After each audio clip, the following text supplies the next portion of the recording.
Hey everyone, and welcome back to the kitchen.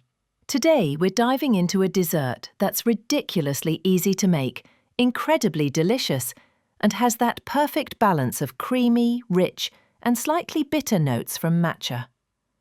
Get ready to bake the most beautiful matcha basque burnt cheesecake you've ever tasted.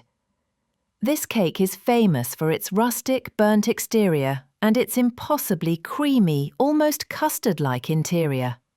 No fancy water baths or cracking worries here. The imperfections are what make it perfect. Let's talk ingredients. You'll need 500 grams, about 2 blocks cream cheese, softened. 150 grams, 3/4 cup, granulated sugar. 3 large eggs.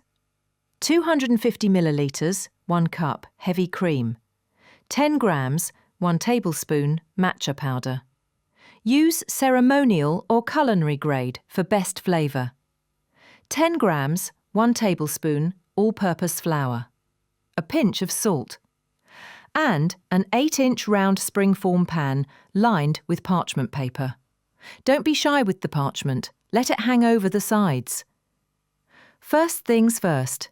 Preheat your oven to a scorching 200 degrees Celsius, 400 degrees Fahrenheit. Yes, that's right, we want it hot. In a large bowl, let's get that softened cream cheese and sugar together. Beat them with an electric mixer until they're smooth and lump-free. Scrape down the sides to make sure everything's incorporated. Now, add your eggs, one at a time, mixing well after each addition.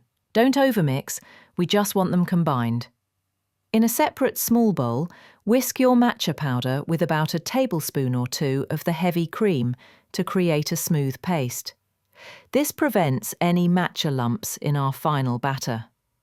Pour in the rest of your heavy cream, the matcha paste, and finally gently fold in the flour and a pinch of salt. Mix until just combined. The batter will be quite loose, and that's exactly what we want. Now, pour your beautiful green batter into your prepared springform pan. Give it a gentle tap on the counter to release any large air bubbles. Into that hot oven it goes. Bake for about 45 to 55 minutes, or until the top is deeply caramelized and looks, well, burnt. The center might still jiggle a bit, but that's perfect. This is where the magic happens. Look at that beauty. Let it cool completely on a wire rack at room temperature, then pop it into the fridge for at least 4 hours, or even better, overnight. Chilling is crucial for that signature creamy texture. And there you have it, our incredible matcha basque burnt cheesecake. The rich, almost smoky exterior, contrasting with that smooth, matcha-infused interior.